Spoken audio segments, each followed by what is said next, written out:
નમસ્કાર દર્શક મિત્રો, હું છું પાયલ બામભણિયા। બોટાદ દસ્તક ન્યૂઝમાં આપનું હાર્દિક સ્વાગત છે।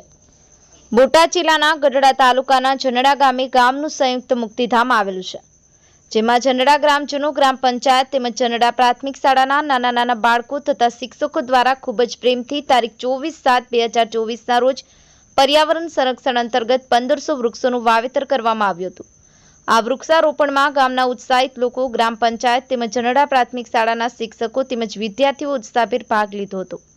આ વૃક્ષારોપણ બાદ સૌ પોતપોતાના ઘરે ગયા અને રાતના કોઈ અસામાજિક તત્વોને આ કામ પસંદ ન આવ્યું હોય, જેના કારણે તારીખ 25/7/2024ના રોજ સવારે ગામ લોકો હોંશે હોંશે મુક્તિધામની મુલાકાત લેતા આશરે 1000 વૃક્ષોનું નિકંદન કાઢી નાખેલું જોવા મળ્યું હતું। ઉત્સાહિત ગ્રામજનો અને બાળકો પર આની માઠી અસર પડી હતી અને તેઓ હતાશ થયા હતા। ફરી વખત ઉત્સાહિત ગ્રામજનોએ આ વૃક્ષોનું રોપણ કર્યું હતું।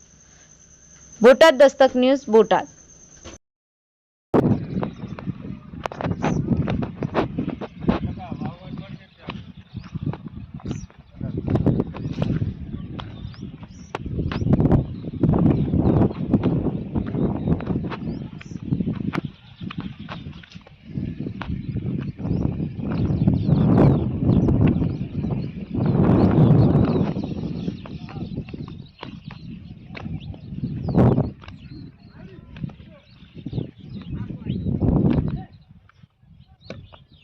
વાલા